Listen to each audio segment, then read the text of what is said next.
Thousands of Palestinians forcibly displaced Israel by accuses Israel's war Hamas are of returning stalling to the their return lands. of It's received the bodies of two more captives.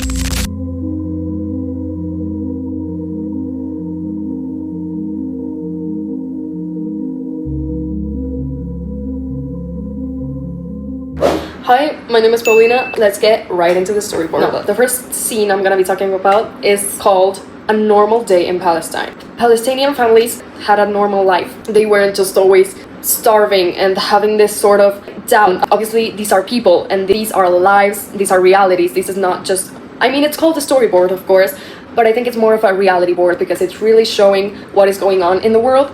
So, the second scene is the start of the disaster. Israel started bombing and attacking Palestine. And you know, it wasn't out of nowhere. Palestine did send a surprise attack to Israel before. And this scene represents how a normal family, like we said, out of nowhere, they imagine you lose your roof, you lose it all. At this point, it doesn't really matter who is right, who is wrong. I think the most important thing right now is that everyone is safe. So yeah, that's what we try to represent in scene 2, the start of the disaster, which is, I mean, the disaster is still going, so there isn't really a scene that is called the end of the disaster because the disaster is still going on. In the next scene, which is called Palestine's stomach, is empty, quite literally, because there's not really enough resources in their bodies and not enough nutrients to stay alive.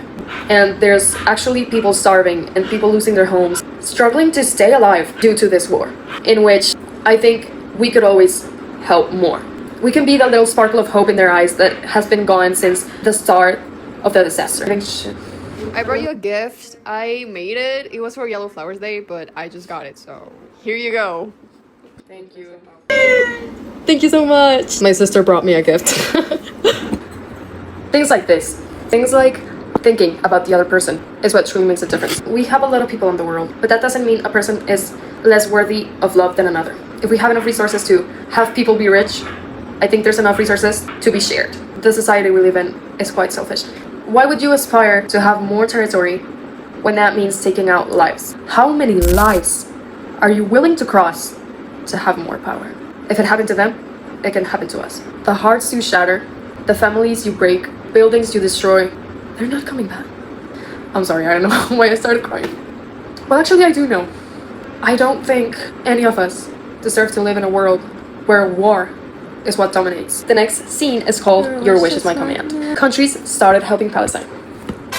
Countries have started sending packages of food and of resources to Palestine. We can do what we can with what we have. The next scene is called The Voices of the Silence. I think it's a perfect title because it represents that we are trying to talk for the people who can't. People are protesting for Palestine. We should really be thinking about how our actions impact on other people. We are greedy, and that is just a human nature. But how much longer is that going to be the excuse? The last scene is just to represent how everyone can be united. I mean, I truly do hope Israel and Palestine could come to terms, but I do pray for times to be better for the both of them. We can make the world a better place. And I know that's a bold statement, we just have to believe. I think hope never lets down. How can we say, I love my friends, if you don't take care of the place they live in? I truly do hope, not that you enjoyed the video, I mean also, but I hope you enjoy your life and enjoy the people you have around, because you never know how much time we have. And I think it's better to love without a sign of peace instead of hating due to the absence of peace. Why hate each other when we are all that we have left?